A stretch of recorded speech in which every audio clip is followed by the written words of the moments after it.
On ne développe pas un médicament comme on développe un biscuit. Un médicament est quelque chose qui peut sauver une vie.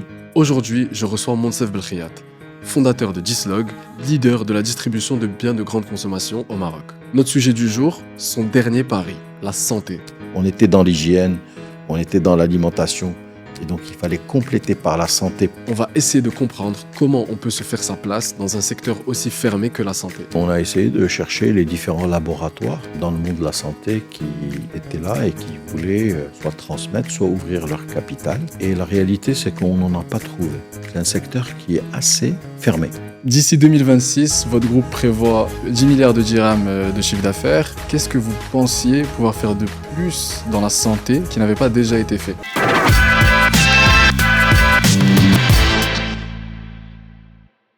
Bonjour Monsieur Belkhiat, merci beaucoup d'avoir accepté mon invitation.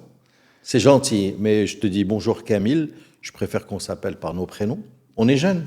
On est jeune. Cool. On y va.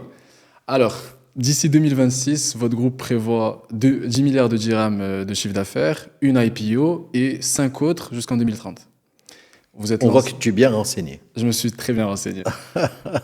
Vous vous êtes lancé dans la grande distribution il y a près de 20 ans avec le groupe Dislog. À l'origine, c'était les produits de la grande consommation. Ensuite, vous êtes passé par la logistique avec la voie express, la presse et d'autres secteurs. Et aujourd'hui, vous êtes lancé, il y a 2 ans, dans la santé. C'est vrai. Ma première question, qu'est-ce qui vous a donné envie de vous lancer dans ce secteur-là ? Bon, d'abord, il faut bien comprendre la genèse de notre groupe. Notre groupe est parti d'une aventure entrepreneuriale. J'avais 35 ans et je venais de finir un master exécutif dans une université américaine qui m'a complètement réinventé et qui m'a donné envie de devenir entrepreneur. Donc, le fait de devenir entrepreneur était une décision qui était consciente et qui nous permettait de pouvoir se dire, c'est une nouvelle étape de ma vie, donc j'en ai discuté avec ma famille et je me suis lancé. Je me suis d'abord lancé dans la distribution parce que c'était le plus facile, il ne fallait pas de licence, il fallait pas beaucoup d'argent. J'avais à peu près 1 million de dirhams d'économie après 14 ans de travail chez Procter & Gamble et ensuite chez Meditel. Et il me fallait 500 000 dirhams et finalement c'est mes parents qui ont complété avec ce capital pour que je me lance. Donc alhamdoulilah, ce que je peux dire, c'est qu'avec un capital moyen de 1,5 million de dirhams, on peut commencer au Maroc et on peut se lancer au Maroc pour faire du business. Et donc j'ai commencé par la distribution de produits d'hygiène avec Procter & Gamble, de produits alimentaires avec des marques marocaines mythiques comme Aïcha, comme Dari Kouspat, qu'on accompagne toujours jusqu'à présent. Donc on en est très très fiers de porter cet étendard de marque marocaine, le Made in Morocco. Et puis au fil du temps, on a évolué. D'abord on a évolué en tant que full service provider. On disait aux multinationales, on est votre distributeur, on peut faire de la publicité pour vous, on peut faire de la logistique pour vous. Donc, on vous offre un service global sur l'ensemble de la chaîne de valeur des produits de grande consommation. Et suite à cela, j'ai ramené un ami qui était grand patron chez McKinsey et à qui je demandais de l'aide, qui est venu me voir, qui était très très fier du travail que nous avions fait, parce que nous étions devenus une entreprise moyenne au Maroc, avec nos propres petits moyens et avec une stratégie d'endettement. On a levé beaucoup de fonds auprès des banques, mais on a aussi levé beaucoup de fonds au niveau des fonds de private equity. Et donc on a ouvert le capital, on s'est associé et grâce à cet argent, on a su utiliser l'argent pour pouvoir grandir et croître. Mais il fallait un nouveau modèle et c'était en 2015-2016. À l'époque, notre orientation stratégique et notre vision consistait à dire ce n'est pas avec les petites marges de la distribution que tu peux payer tes dettes. Donc il faut trouver une autre stratégie de croissance et c'est là où on a décidé de nous intégrer dans l'industrie. Et on est devenu industriel. On a racheté l'usine de Fater à Mohammedia qui fait la marque Haché. Nous avons ensuite acheté la marque Fine de mouchoirs. On a acheté une autre usine de détergents qui s'appelle Softwave. Et on a créé un complexe industriel à Mohammedia d'hygiène. Nous avons eu beaucoup de chance. Et cette chance, c'était le Covid. Le seul produit qui tuait le Covid et le virus, c'était la Javel. Et donc, nos volumes ont explosé pendant cette phase. Et Ardat Walidin Uqfat, dans le sens où c'était notre plus grosse transaction. Ensuite, les résultats financiers de la société ont suivi de manière significative. Alors, suite à cela, nous avons reçu dans le capital un fonds qui s'appelle Mediterranea Capital Partners. Ce fonds était représenté dans notre capital par deux messieurs que je respecte beaucoup, que sont Saad Ben Didi et Hatim Ben Ahmed. Et nous sommes allés dans le cadre d'une retraite à Marrakech et dans laquelle nous avons réfléchi sur la prochaine étape d'Islog et surtout qu'est-ce qu'on allait faire de l'argent avec lequel ce fonds d'investissement a investi. Ce qu'on appelle communément en termes financiers le use of fund. Et la vision stratégique avec ce fonds, c'était de dire on rentre dans le capital, on veut développer avec toi la société, et la vision stratégique, c'est qu'on puisse faire une IPO à un moment pour pouvoir sortir. Parce que vous savez, un fonds, il rentre chez vous dans le capital, il veut développer la structure, gagner de l'argent et vendre. Alors, il peut revendre à un fonds, il peut vendre au fondateur, comme vous pouvez vendre à la bourse. Le savoir-faire de Mediterranea Capital, c'est d'identifier des sociétés qui sont prêtes à aller en bourse. Donc, ils l'ont fait avec Agdital, ils l'ont fait avec TGCC, ils viennent de le faire avec Cash Plus, et ils l'ont fait avec nous, en se disant que pour aller en bourse, il faut quelque chose de très très important. Ça s'appelle l'equity story. Quelle est l'histoire à raconter au grand public, aux investisseurs qui vont acheter des titres chez vous? Et donc on a réfléchi sur cette equity story et on a dit on veut que Dislog, qui aujourd'hui est un distributeur et un industriel de marque, puisse être et devenir un développeur de marque qui améliore ou du moins essaye d'améliorer la vie des gens de manière quotidienne pour devenir ce qu'on appelle un acteur de l'économie de la vie dans trois métiers, l'hygiène, l'alimentation et la santé. Et c'est là où on a décidé de rentrer dans la santé suite à cette réunion. Donc c'était une autre décision consciente. On était dans l'hygiène, on était dans l'alimentation, et donc il fallait compléter par la santé pour avoir ce socle global de positionnement d'opérateur d'économie de la vie, ce qu'on dit en arabe communément « qtisad al-hayat ». Et donc les gens ont besoin de se soigner, ont besoin de manger, ont besoin de produits d'hygiène, ont besoin de produits de beauté. Et donc c'est dans cet environnement, dans cette galaxie que nous nous sommes positionnés comme un développeur de marques propres ou des marques de distribution dans l'économie de la vie, dans trois métiers que sont la santé, l'hygiène et l'alimentation. Donc c'est comme ça qu'on a décidé de rentrer dans ce secteur. C'est hyper intéressant comme démarche. Et la question que j'ai, c'est surtout, qu'est-ce que vous pensiez pouvoir faire de plus dans la santé qui n'avait pas déjà été fait? Vous savez, on a décidé de rentrer dans le secteur de la santé, c'était en 2021.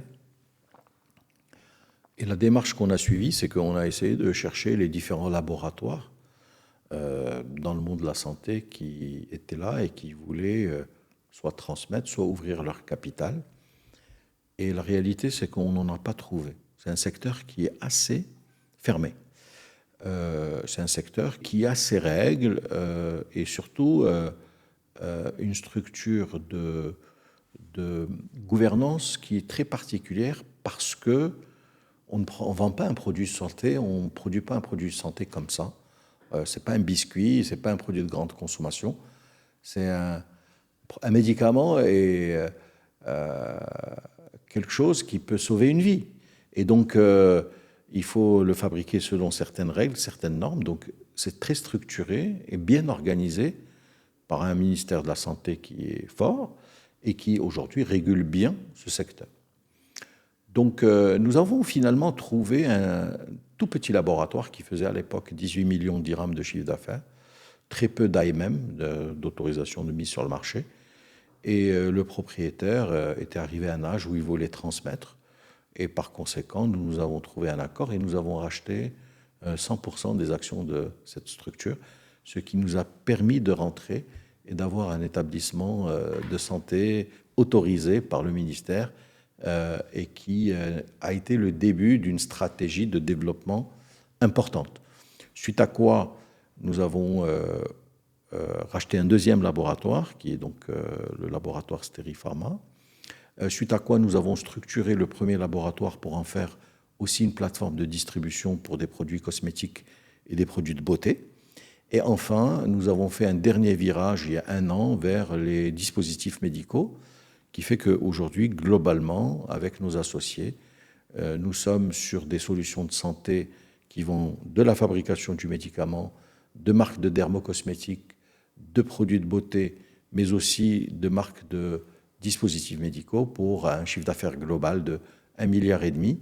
Je pense qu'en 3-4 ans, c'est une bonne performance qui nous fait rentrer dans le top 10 des groupes de santé marocains et qui fait qu'aujourd'hui, nous devenons un acteur majeur en tant que Dislog Group à travers Dislog Healthcare sur ce secteur. Et donc, quand vous êtes rentré dans la santé, vous êtes rentré donc avec Cosmopar Pharma, ensuite Stéripharma. Est-ce qu'il y a une raison pour laquelle vous avez switché, enfin tu as switché plutôt, des médicaments vers les dispositifs médicaux? Ou bien est-ce que c'était la suite logique? Disons que notre positionnement consistait à devenir un one-stop shop sur les métiers de la santé et les solutions de santé au Maroc, avant de devenir un acteur régional et africain. Et pour pouvoir le faire, vu la complexité des autorisations pour pouvoir développer des médicaments, parce qu'on ne développe pas un médicament comme on développe un biscuit. Encore une fois, il s'agit de santé publique. C'est une question de souveraineté nationale au même titre que l'eau, l'énergie ou aujourd'hui l'intelligence artificielle. Ce qui est certain, c'est qu'il y a une réglementation qui est forte et qui est normale, qui existe dans tous les pays pour protéger la santé publique. Et donc, on est un groupe qui a une agilité, une vitesse d'exécution qui est plus rapide dans notre ADN et qui fait qu'on a préféré aller sur des secteurs un peu moins réglementés tels que les dispositifs pour nous permettre de pouvoir grandir, pas seulement au Maroc, mais aussi en Afrique. Et donc, c'est pour ça que nous avons fait ce choix. Il y a une autre raison, c'est qu'à un moment, la valorisation des entreprises de santé, notamment les laboratoires, est devenue stratosphérique. Le Maroc est une place chère sur la valorisation des entreprises de santé et des EPI, notamment les laboratoires. Et donc, à un moment, l'investisseur, il doit faire des arbitrages entre ce que j'appelle un investissement, le TRI de cet investissement et la stratégie en termes de cohérence financière.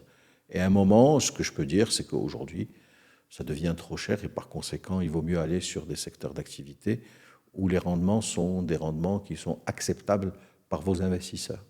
Et est-ce que tu sens que ton expertise dans la logistique, parce que c'est ton cœur de métier avec Dislog, est-ce que ça te donne un edge par rapport aux autres distributeurs de dispositifs médicaux? Disons qu'on sait faire ce métier, on est des logisticiens, et aujourd'hui, la santé publique et la santé privée mériteraient une logistique meilleure sur la gestion des stocks, la gestion des approvisionnements, la gestion des médicaments, et leur approvisionnement en temps réel vers les dispensaires, vers les hôpitaux, et en termes de gestion de stock, puisque aujourd'hui, nous sommes experts en warehousing management system sur des millions de transactions par an. Nous avons des capacités logistiques qui nous permettent de pouvoir gérer aussi les médicaments qui ont aussi leurs règles, leurs spécificités. Et donc aujourd'hui, je pense que il y a un potentiel d'amélioration sur la partie logistique en termes de gestion de stock et d'approvisionnement sur les produits de santé. Je vais vous faire une anecdote, mais nous sommes en contact continu avec nos médecins et nos professeurs, souvent sur des tables d'opération, Et la semaine dernière, nous avons pu livrer en 20 minutes un stent pour un professeur qui faisait une chirurgie cardiaque légère et qui nous a permis de sauver un patient. Donc, bravo aux professeurs, bravo aux médecins, mais aussi bravo à tout l'écosystème qui est autour des médecins pour pouvoir offrir des produits et des services qui, in fine, améliorent, si ce n'est sauvent la vie des gens. Donc, moi, je tire mon chapeau à tous nos médecins parce que je considère que c'est un métier qui est extraordinaire, qui n'est pas toujours très valorisé dans notre pays et sur lequel il y a un débat sur lequel qu'on peut avoir. Mais en tout cas, bravo à nos médecins, bravo aussi à nos infirmiers, nos infirmières et tout l'écosystème qu'il y a autour dans le monde du secteur public et du secteur privé. Et là-dessus, on en parlera aussi. Mais quand on voit comment notre corps médical et paramédical a réagi pendant le Covid au Maroc, c'était un élément de fierté. Et ces gens sont des gens qui sont du secteur public, qui sont porteurs de l'amour du pays et d'un combat qui était un combat quotidien et qui prouve que quand on est mobilisé, quand on a une vision stratégique, quand on est motivé, on peut déplacer des montagnes, notamment dans le secteur de la santé. C'est tout à fait vrai. Et comme vous avez dit, en gros, la différence entre la santé et les biscuits, et surtout en fait les dispositifs médicaux et les biscuits, c'est que globalement, une erreur logistique peut coûter la vie ou en sauver une. Je vous ai donné un exemple, une anecdote où on a sauvé la vie d'un patient, alhamdoulilah, grâce à l'intervention du médecin et grâce à l'agilité logistique qu'on a pu apporter. Et est-ce qu'il y a quelque chose à faire dans le développement de cette logistique auprès des déserts médicaux? Parce que bon, le Maroc, Casablanca, c'est super développé, Rabat, toutes les grandes villes, mais il y a toute la ruralité qui est encore, et toutes les villes en fait qui ne sont pas majeures. Alors d'abord, ce qu'il faut savoir, c'est que le secteur de la santé publique au Maroc a fait un bond exceptionnel, notamment sur les 5 dernières années. Et il faut le reconnaître. D'abord, en termes d'infrastructure, en termes de formation et en termes d'offres pour les patients. Que ce soit dans le secteur public ou dans le secteur privé. D'abord, dans le secteur privé, on sait tous les succès qu'il y a eu avec le lancement de plusieurs chaînes de cliniques. Et il y en a 5 ou 6 qui sont aujourd'hui successful.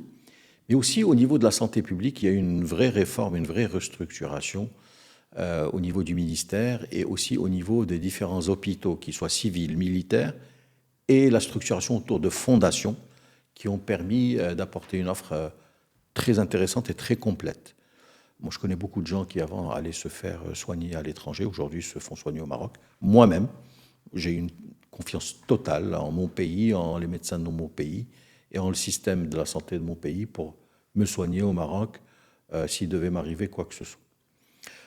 L'autre élément qui est assez intéressant, c'est de voir que ces systèmes, selon qu'ils soient publics ou qu'ils soient privés, avancent ensemble. Là où il y a aujourd'hui un potentiel intéressant, c'est dans ce qu'on appelle la santé de proximité, et dans lequel aujourd'hui il y a une vraie stratégie publique pour ouvrir des centres et des dispensaires dans lesquels on peut apporter un service meilleur, mais aussi le secteur privé qui se positionne sur ce segment et qui fait qu'avec de la technologie, avec Internet, avec de l'intelligence artificielle, on peut aujourd'hui améliorer le service de la santé de manière significative en démultipliant les centres de proximité et en faisant des diagnostics et des traitements au niveau central ou au niveau régional. Et donc moi aujourd'hui, je pense que c'est le sujet des 10 prochaines années qui va faire que aujourd'hui dans les villes et dans les grandes cités, l'offre est correcte. Il y aura cette partie proximité dans le monde rural et il y aura un sujet important qui est celui de la formation et du nombre de médecins et de pharmaciens, d'infirmiers, d'infirmières dont on aura besoin dans le système paramédical pour pouvoir accompagner cette dynamique. Alors, je voudrais vous raconter une autre anecdote. J'étais dans un gouvernement en 2009 et le budget de la santé en 2009 était de 3 milliards de dirhams. La ministre de la Santé à l'époque était Yasmina Baddou. Et de 2009 à 2010, le gouvernement, sous l'impulsion de Sa Majesté, que Dieu l'assiste, a décidé de booster le budget de la santé. Et en 2010, Yasmina Baddou avait vu son budget passer de 3 milliards à 11 milliards, si je me rappelle, d'un coup. Et donc, le problème au Maroc n'est pas un problème de moyens, c'est un problème de déploiement de ces moyens, le use of fund, pour pouvoir déployer une stratégie qui consiste à créer de l'infrastructure, avoir du contenu d'infrastructure, avoir le personnel adéquat et avoir la vision stratégique pour pouvoir équilibrer entre le secteur public et le secteur privé qui sont complémentaires. L'un peut aider l'autre pour pouvoir offrir aux citoyens marocains une offre de santé globale avec, encore une fois, chapeau bas pour nos médecins et chapeau bas pour notre système paramédical. Et donc, vous ne pensez pas que la privatisation du système de santé, surtout avec les différents groupes de cliniques que vous avez cités, est une mauvaise chose pour le public? Au contraire, en fait, ça tire vers le haut. Encore une fois, dans tous les pays du monde, au Maroc aussi, la compétition entre le secteur public et le secteur privé est saine. Et c'est une compétition qui doit continuer. Et l'un doit être le vecteur de développement de l'autre. Donc il faut converger en termes de vision stratégique entre le secteur public et le secteur privé et faire en sorte que, in fine, l'objectif numéro un, c'est d'avoir une meilleure offre pour notre patient, qui est le citoyen marocain. C'est très bien dit. Et est-ce que vous avez pour ambition, peut-être dans un futur plus ou moins lointain, de rentrer dans le secteur de la santé, comme vous venez de le dire, avec soit des dispensaires ou les cliniques qu'on connaît? Non, nous ne voulons pas être les concurrents de nos clients. Donc nous ne comptons pas rentrer dans les cliniques ou dans les dispensaires. Par contre, nous voudrions développer notre offre dans les dispositifs médicaux, la fabrication des médicaments, et devenir un opérateur marocain qui opère sur plusieurs autres pays autres que le Maroc. Nous venons d'ouvrir une filiale en Tunisie et nous sommes en train de racheter une compagnie en Égypte. Et par conséquent, notre ambition est de rester dans nos métiers tels qu'ils sont aujourd'hui et de devenir un acteur qui soit un acteur régional, tout en poussant vers l'industrialisation du dispositif médical, parce que le Maroc est un pays qui aujourd'hui importe à peu près 7 milliards de dirhams de dispositifs médicaux, et il y a seulement 900 millions qui sont fabriqués au Maroc. Donc il y a un potentiel aussi d'industrialisation sur lequel on pourrait éventuellement se positionner. Et je sais que le ministère de la Santé et le ministère du Commerce et de l'Industrie sont en train de mettre en place une vraie stratégie pour aider les opérateurs à devenir des industriels plutôt que d'importer. Et donc, ça veut dire que potentiellement, vous êtes ouvert à cette industrialisation et donc à pousser la souveraineté du Maroc À fond, je suis pour l'industrialisation, je suis pour la souveraineté sanitaire du Maroc et je suis pour aider les entrepreneurs à se lancer pour industrialiser le secteur des dispositifs médicaux. Vous savez, il n'y a pas que le textile, il n'y a pas que les compresses, il n'y a pas que les sparadraps. Il y a aussi des dispositifs médicaux qui sont importants et qui sont de classe 2 et classe 3 et qui sont stratégiques pour les pays. Je vous donne un exemple. Les poches de sang, il y a un besoin phénoménal sur des poches de sang pour les fabriquer de manière à les fabriquer au bon standard, de manière stérile, et ça pourrait même être exporté. L'albumine et plusieurs autres produits de consommation pour un bloc opératoire et qui font qu'on a besoin de projets industriels qui puissent apporter une solution supplémentaire à ce que nous avons aujourd'hui et qui permettra de pouvoir améliorer encore une fois le service aux patients. Aujourd'hui, vous êtes un one-stop shop. Et donc, après ce build-up, globalement, vous pouvez équiper une clinique ou un hôpital d'ailleurs, complètement. Alors, il faut comprendre ce que c'est qu'un build-up. Un build-up, c'est que vous prenez un entrepreneur comme Dislog et qui a décidé de rentrer dans un secteur d'activité. Nous avons appelé des fonds d'investissement. Donc, dans ce cas, nous avons encore une fois appelé Méditerranée Capital. On a aussi appelé CDG, qui est donc un fonds public national, la Caisse de dépôt et de gestion qui est CDG Growth. Et donc, avec le management de ces deux fonds, nous avons structuré une société qui s'appelle Dislog Medical Device, ensemble. Et ensuite, nous avons acheté plusieurs sociétés dans plusieurs aires thérapeutiques. Donc, nous avons commencé par acheter une première, une deuxième, une troisième. Là, on est à la 6e société. Donc, c'est ce qu'on appelle le build-up. Résultat des courses, nous sommes aujourd'hui un opérateur qui est un one-stop shop pour un client, qui peut opérer sur différentes aires thérapeutiques et qui nous permet aujourd'hui d'équiper une clinique de A à Z. Et donc, ce niveau d'intégration est tellement intéressant que nous sommes rentrés aussi dans le capital d'une société de BTP. Et donc, aujourd'hui, on va bientôt commencer à offrir à nos clients la possibilité de pouvoir construire la clinique, équiper la clinique et donner une clinique clé en main avec l'ensemble du matériel qui est en œuvre pour que le médecin et l'écosystème paramédical puissent opérer le plus rapidement possible. Je suis en train de demander à mes équipes de me mettre en place un process où on est capable en 12 mois de construire une clinique et de l'équiper et de la donner clé en main, TCE, comme on dit dans le jargon du BTP. Ça serait incroyable. J'espère. J'espère aussi. Et donc, j'aimerais bien parler de la supply chain, en fait, de la chaîne d'approvisionnement des dispositifs médicaux, parce que on imagine tous un peu ça ressemble à quoi pour les biscuits, l'hygiène, etc. Et pour un dispositif médical, ça se passe comment concrètement? Bon, alors d'abord, ce qu'il faut savoir, c'est que c'est très réglementé par la loi et par le contrôle du ministère de la Santé. Ensuite, les espaces de stockage sont les mêmes, mais avec des niveaux de standards qui sont beaucoup plus élevés en termes de climatisation, en termes aussi d'humidité. Ensuite, vous gérez vos différentes références en fonction de l'informatique que vous avez, notamment le Warehousing Management System. Et ensuite, vous prenez vos commandes de vos clients et vous les livrez avec une traçabilité et avec un système de recouvrement qui est un peu plus compliqué que le reste du business. On est une société qui a commencé dans les produits de grande consommation, donc souvent on recouvrait notre argent rapidement. La difficulté dans la santé, c'est que vous avez des niveaux de recouvrement qui sont de à peu près 5-6 mois et qui fait que votre besoin en fonds de roulement est beaucoup plus important. Donc on s'adapte. Ce qui est certain, c'est qu'aujourd'hui, il y a un potentiel de croissance énorme sur la partie logistique et notamment sur la partie digitalisation du process, où en tant qu'expert dans la logistique, on est prêt à accompagner notre ministère de la Santé dans la digitalisation de l'ensemble de ces process logistiques pour pouvoir approvisionner tous les hôpitaux, tous les dispensaires, partout au Maroc, en temps et en heure, ce qu'on appelle en jargon logistique en just in time.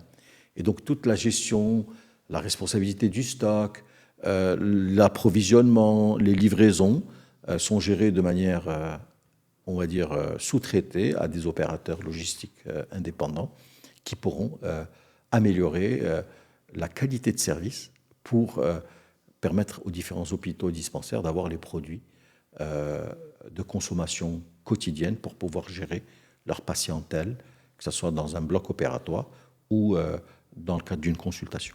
C'est super intéressant, vous avez parlé de bloc. Et j'ai lu la semaine dernière que on avait effectué la première opération robot assisté à Agadir avec une machine que vous importez. Ça se passe comment l'importation d'une machine qui doit être aussi complexe? D'abord, il faut avoir ce qu'on appelle des contrats de distribution avec des fournisseurs qui sont des fournisseurs de produits de dispositifs médicaux. Jusqu'à présent, ces grosses structures mondiales étaient américaines, étaient japonaises, européennes, notamment en Allemagne. Et on est en train de vivre un switch qui est un petit peu similaire à celui qu'on voit aujourd'hui dans les voitures. C'est l'arrivée en masse et de manière forte des marques chinoises et détrompez-vous de très très haute qualité. Aujourd'hui, sur Dislog Medical Device, nous avons à peu près 150 partenariats avec ces grosses sociétés, des sociétés américaines, européennes, asiatiques, Japon, Corée du Sud, Chine. Et ce qu'il faut savoir, c'est que ce robot qu'on représente est un robot sud-coréen. Nous l'avons installé à l'hôpital d'Agadir et il y a eu la première opération qui a été gérée sur robot et à distance, qui était un succès et qui prouve qu'aujourd'hui, la technologie et l'innovation rentrent dans le secteur de la santé publique. Et donc, on est très, très fiers d'accompagner le ministère de la Santé sur ce sujet. Et encore une fois, bravo aux médecins qui ont su s'adapter au niveau de l'informatique, au niveau de la technologie, de l'innovation. Et il faut finalement des hommes autour de ces robots pour pouvoir les faire fonctionner. Mais ce qui est certain, c'est que la technologie rentre, l'innovation rentre, l'intelligence artificielle va encore rentrer encore plus, qui va changer la vie, le mode de travail de nos médecins et de nos professeurs. Un autre exemple qui va changer un petit peu la vie de nos médecins, c'est le NGS, le séquençage génétique, dans lequel nous sommes aujourd'hui les représentants d'une marque qui s'appelle Illumina, qui est une société américaine et qui nous permet de pouvoir faire du séquençage génétique sur nos patients, sur nos gènes, avec une base de données génétiques de notre population, mais surtout de pouvoir anticiper des maladies qu'on pourrait avoir. Donc la médecine avance rapidement, la science avance rapidement, la technologie avance rapidement. Il faut qu'on ait tous cette capacité de pouvoir nous adapter. Aujourd'hui, le secteur privé le fait très très bien, et bravo à nos chaînes de cliniques qui s'adaptent rapidement. Le secteur public est en train aussi de s'adapter, et l'exemple d'Agadir est là pour le prouver. Et ça a été quoi votre plus gros challenge dans la santé? Parce que vous avez décrit la santé tout à l'heure comme un cartel au début, donc c'est vraiment un milieu cloisonné, difficile d'accès. Là maintenant vous êtes un acteur légitime, top 10. C'est quoi le plus gros challenge? Le plus gros challenge qu'on a eu dans le secteur de la santé, c'est que la culture avec laquelle on est arrivé pour faire du business est différente de la culture dans le secteur de la santé. D'abord, la notion du temps n'est pas la même. On est dans un secteur, on est très agile, très rapide, beaucoup de compétition et de concurrence. Et donc, il faut se réveiller très tôt et finir très tard pour pouvoir y arriver. On arrive dans un secteur où pour produire ou lancer un médicament, il faut 3 ans. Donc, la notion de temps n'est pas la même. Donc, c'est à nous de nous adapter à cette notion, que ce soit au niveau de nos collaborateurs, de la culture des entreprises, parce que il ne suffit pas de dire j'achète une société, il faut savoir l'intégrer, intégrer les process, intégrer l'informatique, intégrer la partie financière et surtout intégrer les ressources humaines avec leur culture et votre culture pour que ça puisse matcher et que ça puisse créer de la valeur. Le M&A, souvent, ne crée pas de valeur. On a pu créer un modèle au Maroc de build-up et de M&A qui crée de la valeur et qui permet aux actionnaires de voir qu'on crée de la richesse pour eux. L'autre élément et l'autre challenge, c'est la partie adaptation aux règles qui font qu'on était dans un secteur qui est beaucoup moins réglementé et on est rentré dans un secteur qui est très réglementé. Et donc, c'est à nous, encore une fois, de nous adapter pour pouvoir être au standard. Ce qui est certain, c'est que nous avons des règles et des standards de gouvernance qui sont extrêmement élevés avec des normes ESG. Nous avons dans notre capitale des institutionnels comme la Banque mondiale ou la Banque européenne de développement, en plus des différents fonds d'investissement, en plus des différents family offices qui sont rentrés dans notre capitale et qui font que notre gouvernance est extrêmement élevée en termes de standards. Et donc, on fait très, très attention dans ce secteur qui, pour nous, est un secteur important, stratégique et dans lequel nous sommes très heureux d'avoir été, puisque ça nous permet de rentrer dans notre mission collective, qui est celle, en tant qu'opérateur de l'économie de la vie, qui opère dans l'hygiène, dans l'alimentation, de la santé, d'essayer tous les jours d'améliorer la vie des gens et de leur apporter des services qui puissent améliorer leur vie de manière quotidienne. Mais est-ce que cette réglementation qui est vraiment quelque chose d'important et d'extrêmement important dans le système de la santé, est-ce que ce n'est pas quelque chose qui freine parfois l'innovation? Non. La réglementation est importante, elle est nécessaire, et c'est ce qui permet de pouvoir avoir chez nous au Maroc des standards élevés de sécurité et l'importance de cette souveraineté nationale. Donc, la réglementation ne freine pas. Il faut savoir s'adapter à cette réglementation, avoir les bonnes personnes pour pouvoir comprendre les règles, les lois et nous adapter.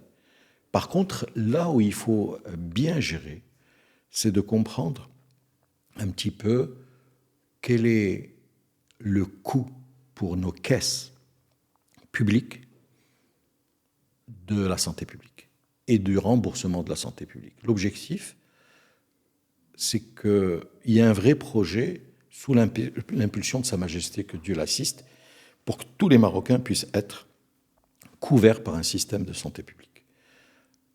Et ça va se faire. On est en train d'y arriver. C'est pour ça que j'ai dit tout à l'heure qu'il y a eu un travail important et phénoménal qui a eu lieu dans le secteur privé. Et je tire mon chapeau à toutes les chaînes de cliniques qui ont créé dans le privé toutes ces chaînes, mais aussi l'adaptation et l'agilité avec laquelle le secteur public a réagi pour pouvoir aussi avancer et progresser de manière rapide. Mais à un moment, il va se poser une question sur comment financer tout ça.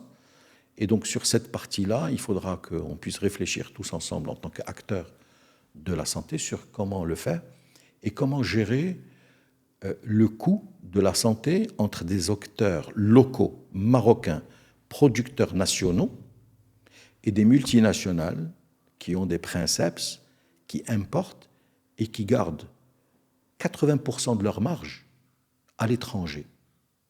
Donc soyons clairs, quand vous voyez le bilan des multinationales au Maroc, les marges qui sont laissées au Maroc sont très très faibles et la grosse partie de la marge est à l'étranger.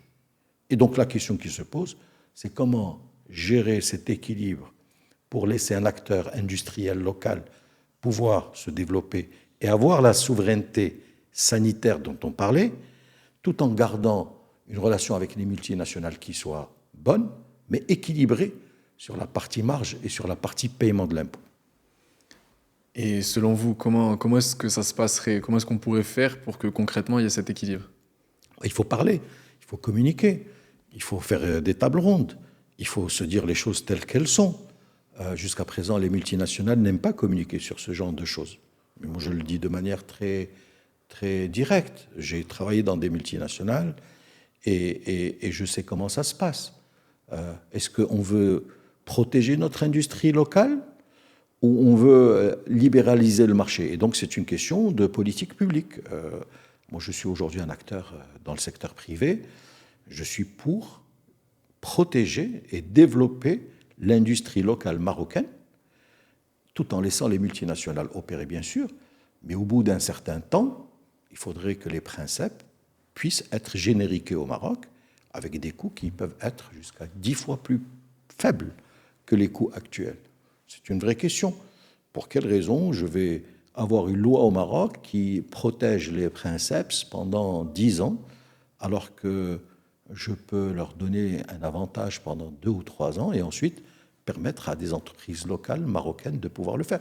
Et l'idée, c'est de collaborer entre ces multinationales et les entreprises marocaines. C'est de lancer des produits qu'on peut considérer comme étant protégés d'un point de vue marque pendant 2-3 ans, mais ensuite de pousser vers la production locale pour permettre aux patients d'avoir un prix qui soit beaucoup plus faible, mais aussi pour permettre aux caisses de remboursement de pouvoir survivre, parce qu'au prix actuel, notamment dans l'oncologie de ce qui est importé par les multinationales, nos caisses ne pourront pas rester à l'équilibre. Surtout que l'oncologie, c'est un domaine qui est super bien remboursé par nos caisses. Ben justement, mais c'est normal, parce qu'aujourd'hui, on est passé à l'AMO, et l'AMO, sur les maladies lourdes, rembourse pratiquement à 100%. Donc aujourd'hui, là où il faut jouer, c'est sur les prix des médicaments. Et donc ces prix des médicaments, je vous le dis, on peut le produire et les produire ici, localement, mais pour pouvoir le faire, il y a des adaptations en termes de loi à faire et un peu de courage politique vis-à-vis des multinationales. Protéger l'industrie nationale du médicament, à mon avis, c'est ce qu'il faut pour pouvoir créer un système qui soit pérenne dans le temps. Juste pour clarifier un peu, vous avez parlé de princeps, je pense que pas tout le monde comprend exactement ce que c'est. Globalement, c'est les multinationales qui produisent des médicaments qui sont encore sous brevet et qui viennent le vendre chez nous. Et par exemple, vous, avec Stérifarm et Cosmopharma, enfin, Aujourd'hui, il y a 69 laboratoires au Maroc. Et donc, ces laboratoires ont les capacités techniques et les standards de production pour pouvoir produire des médicaments. Je suis parfaitement aligné sur le fait que quand une multinationale investit des milliards de dollars dans la recherche et le développement, qu'elle doit être protégée par rapport à cette recherche, par rapport à son brevet, et qu'elle puisse vendre un produit à un prix élevé pour rentabiliser sa recherche. Maintenant, la question, c'est est-ce qu'il faut leur donner 10 ans de protection, 5 ans de protection, 18 mois de protection? Et ensuite, une fois que la protection tombe, pourquoi ne pas pousser une collaboration entre ces multinationales et les producteurs locaux? Et peut-être même mettre un incentive qui consiste à dire, si vous fabriquez au Maroc avec un producteur local votre princeps, vous allez avoir un dégressif sur l'impôt, sur ceci ou sur cela. Mais il y a des manières innovantes de pouvoir pousser l'amélioration de la production de médicaments au Maroc, tout en développant et en protégeant notre secteur industriel local et en faire un secteur exportateur. Le problème aujourd'hui qu'il y a, c'est que dans le médicament, on n'est que importateur. On n'exporte pas.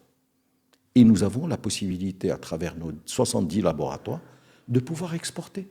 Et pour ça, il faudrait créer une plateforme au Maroc, de la même manière que plusieurs autres secteurs d'activité, un écosystème qui permettra de pouvoir exporter du médicament à partir du Maroc, et on peut y arriver. Mais donc, par exemple, vos génériques ne sont pas exportés dans d'autres pays que le Maroc, enfin, ne sont pas exportés? Si, nous exportons nos génériques, mais pour ça, je pense qu'on peut faire beaucoup plus que ce que nous faisons aujourd'hui. Et par conséquent, il y a lieu, encore une fois, de créer une vraie table ronde entre les différents opérateurs du métier et du secteur pour pouvoir trouver de bonnes solutions avec les pouvoirs publics, le ministère de la Santé, le ministère du Commerce et de l'Industrie, le ministère des Finances, les associations du secteur pour pouvoir développer notre industrie pharmaceutique. C'est quoi le mythe sur les industriels de la santé que vous aimeriez corriger?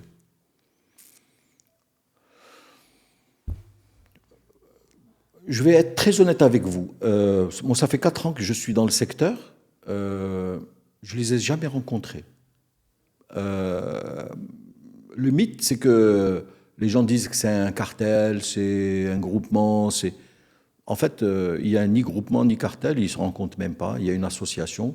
Ce n'est même pas les propriétaires qui viennent, c'est des collaborateurs qui représentent les différentes sociétés. Et par conséquent, tant que les owners ne sont pas engagés de manière physique et personnelle, ça va être très difficile de pouvoir communiquer avec les pouvoirs publics.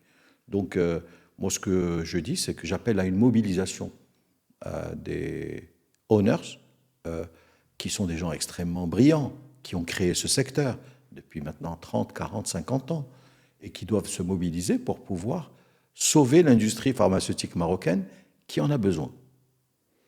Et surtout que si on était producteur au Maroc, on pourrait desservir l'entièreté de l'Afrique, j'imagine, et concurrencer. Écoutez, je vais vous donner un exemple. Et ça, c'est un exemple significatif. Aujourd'hui, au Maroc, nous avons des capitaines de l'industrie qui ont créé cette industrie. De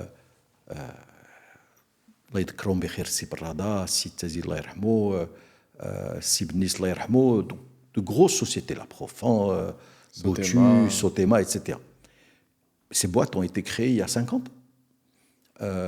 Vous avez la même boîte qui a été créée en Jordanie, qui est un pays qui est 6 fois plus petit que le Maroc, 5-6 millions d'habitants à l'époque, qui a créé une société qui s'appelle Hikma, qui aujourd'hui est une multinationale dont le siège est à Londres et qui opère dans 22 pays. Pour quelle raison une entreprise jordanienne qui a commencé en même temps que nos entreprises marocaines est dans 22 pays et qu'il n'y a aucun opérateur de pharmacie ou de production de médicaments marocain qui n'est pas parti, qui n'a pas eu une réussite à l'international? C'est une question qui se pose. Donc aujourd'hui, ce que je dis, c'est qu'il y a un potentiel de croissance et d'amélioration claire dans ce secteur et sur lequel nous devrions tous nous interroger pour dire comment faire pour avoir 5-10 hikmas marocains. C'est une vraie question. Maintenant, les compétences sont là, les gens sont intelligents, sont prêts à investir. Ils ont juste besoin d'être aidés dans le cadre d'une plateforme où on puisse leur faciliter les choses d'un point de vue réglementaire et d'un point de vue, on va dire, gouvernance. Et c'est très important de pouvoir pousser, aider nos entreprises. C'est en train d'arriver. Il y a de plus en plus d'entreprises qui s'exportent à l'international. Nous avons un groupe national marocain qui coopère, qui aujourd'hui opère au Moyen-Orient. On a quelques groupes qui opèrent en Afrique et qui veulent racheter des boîtes en Afrique. C'est en train d'arriver, mais je pense que ces gens méritent qu'on les aide pour pouvoir gérer leur expansion internationale. Et comment est-ce que vous, aujourd'hui, après, avec toute votre expérience, ce serait quoi votre conseil pour améliorer l'accès aux soins? Alors, la première des choses, c'est que je considère que l'informatique va devoir jouer un rôle très important pour améliorer les soins de nos compatriotes. Aujourd'hui, notre gouvernement a prouvé sa capacité à pouvoir très rapidement s'adapter au niveau informatique pour gérer des dossiers importants. Exemple, pendant le Covid, le ministère de l'Intérieur a fait un travail formidable en quelques semaines pour pouvoir créer une base de données de gens à qui on a envoyé des aides directes. Autre exemple, la Coupe d'Afrique des Nations, nous avons fait un travail formidable d'organisation.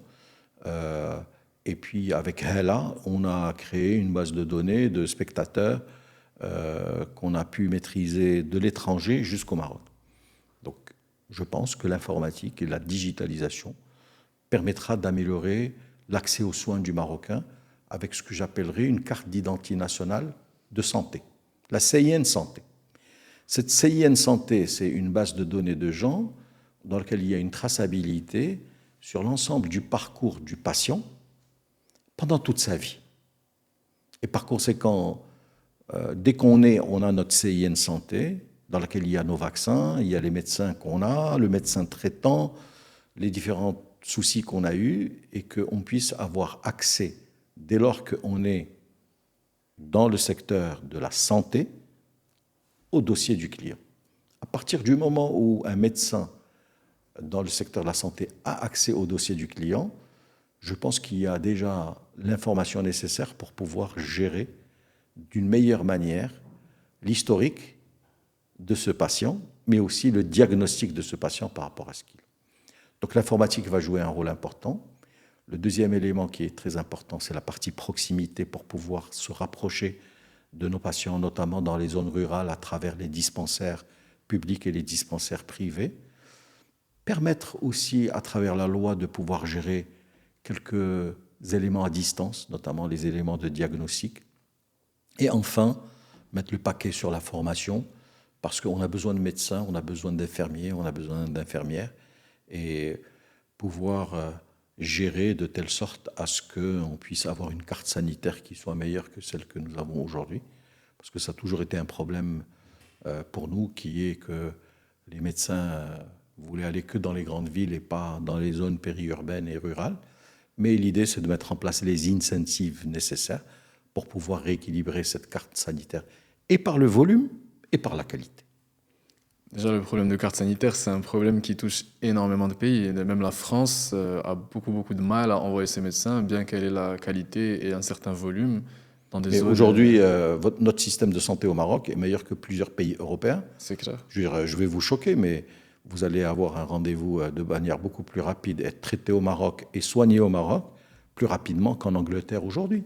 Donc on doit être très fiers de ce que nous avons fait. Il ne faut pas s'auto-flageller. Il faut aussi voir le verre à moitié plein et se dire on a fait un travail énorme. Il faut être fier de ce que nous sommes. Il y a encore des améliorations à faire, mais on va y arriver. En tout cas, moi, quand je vois le progrès qui a été fait dans la santé, notamment dans le secteur privé ces dernières années, je suis très fier de mon pays et très fier de l'action qui a été apportée. Et moi, je suis très fier en tant qu'opérateur économique d'y être et de contribuer un tant soit peu à ce succès. Et si vous aviez un seul conseil à donner à un entrepreneur qui aimerait se lancer, notamment dans le domaine de la santé, ça serait quoi? De faire ce qu'on appelle du access mapping. Comprendre qui sont et comment fonctionne le secteur de la santé. Aujourd'hui, il y a le ministère, il y a les différentes agences, l'ancienne direction du médicament, la direction des équipements pour le médicament et pour le matériel. Il y a maintenant une stratégie de régionalisation, il y a les hôpitaux civils, il y a les hôpitaux militaires, il y a les fondations, il y a les cliniques privées, il y a les dispensaires. Donc, il faut bien comprendre l'environnement dans lequel on est.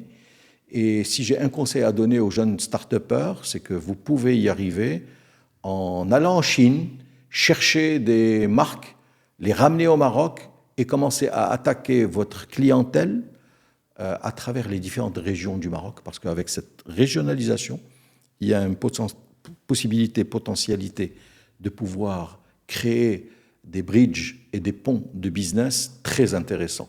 Donc il y a encore des opportunités, il faut y croire et il faut voyager pour aller voir qu'est-ce qu'on peut ramener, quels sont les besoins qu'il y a ici, être sérieux et puis se préparer pour un besoin, un fonds de roulement qui est un petit peu plus grand parce que vous êtes dans un secteur où vous allez recouvrer votre argent au bout de 4, 5, 6 mois et donc se préparer au niveau cash flow à ne pas être asphyxié si vous faites une mauvaise prévision par rapport au BFR. Donc en gros, moi j'encourage les jeunes à se lancer et à bien préparer leur projet en sachant qu'il y a plein de potentialités. Il y a aussi des potentialités dans l'industrie locale pour pouvoir fabriquer des choses. Je donne un exemple, la suture. Il y a un investissement qui est faible et qui pourrait être intéressant pour pouvoir se lancer. Et il y en a plein d'autres. Donc, pour tous ceux qui veulent se lancer, marhaba, je serai prêt à les recevoir et aider. Moi, j'ai aussi une casquette d'aider les jeunes start-upers et je suis là pour ça. Vous avez parlé des marges tout à l'heure, des marges dans la distribution. Vous avez dit qu'elles étaient relativement faibles. Et ensuite, donc, vous êtes lancé dans l'industrie. Est-ce que c'est la même chose pour la santé? Est-ce que les marges sont faibles dans la distribution?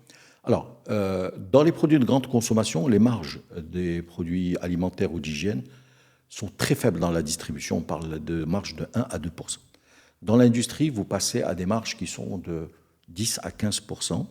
Et donc, ça reste des marges un peu plus correctes. Dans la santé, vous êtes sur des marges qui sont plus élevées, tout simplement parce que les risques sont beaucoup plus grands, mais aussi les montants en jeu beaucoup plus importants et les niveaux de recouvrement beaucoup plus difficiles. Donc là où je vous parle, par exemple, on vient de rentrer dans le secteur des dispositifs médicaux. Aujourd'hui, je suis surpris de voir dans les bilans de notre année 2025 que nous avons 8 mois de chiffre d'affaires qui est dehors. Donc aujourd'hui, il y a une mobilisation totale chez nous pour pouvoir faire du recouvrement et pouvoir réduire ce niveau de BFR à 6 mois, qui est un niveau qui pourrait être correct. Mais financer 6 mois de business, c'est beaucoup d'argent, beaucoup de coûts, beaucoup de frais et beaucoup de risques. Et comment ça se fait que le délai de recouvrement soit aussi long? On va dire qu'on est dans des secteurs d'activité où les canaux de distribution sont différents. Dans les produits de grande consommation, vous vendez à des épiceries, à des grossistes, à des supermarchés, hypermarchés.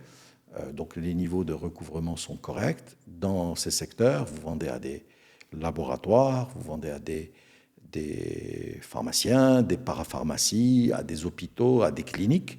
Et donc les process de gestion sur le recouvrement sont historiquement des process différents et qui sont liés à la forte concurrence qu'il y a entre les différents laboratoires et les différentes sociétés de distribution. Donc cette concurrence fait que les délais de paiement font partie de l'équation de valeur globale de l'offre commerciale.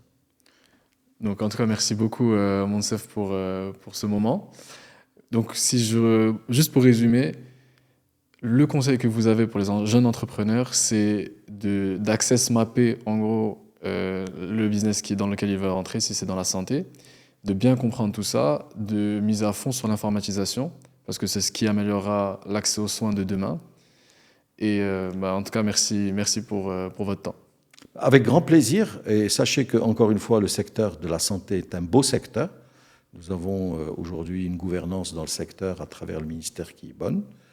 Et nous avons aujourd'hui un secteur privé qui est très dynamique, un secteur public qui est en train d'être mis à niveau et qui avance très vite. Une vraie vision sous l'impulsion de Sa Majesté qui est celle d'avoir une couverture médicale pour tous les Marocains avec une carte qui leur permettra de pouvoir gérer. L'importance, c'est de se positionner sur les différents éléments de la chaîne de valeur. Ils peuvent être informatique, intelligence artificielle, logistique, aller en Chine, ramener du matériel, etc. Donc, il y a plein d'opportunités. J'encourage les jeunes start-upers à se lancer. J'encourage aussi l'industrie à discuter, et à réfléchir à comment on peut améliorer les choses, notamment par rapport à ce débat sur les marges, sur les prix entre les industries locales et les multinationales. Et puis j'encourage le dialogue avec le secteur public, le ministère de la Santé, le ministère du Commerce et de l'Industrie, le ministère des Finances, parce que c'est avec la discussion que jaillit la lumière. Merci beaucoup. Et merci à vous qui nous écoutez. Si vous avez aimé ce podcast, n'hésitez pas à vous abonner et on se retrouve très bientôt sur un autre épisode de Sans Ordonnance.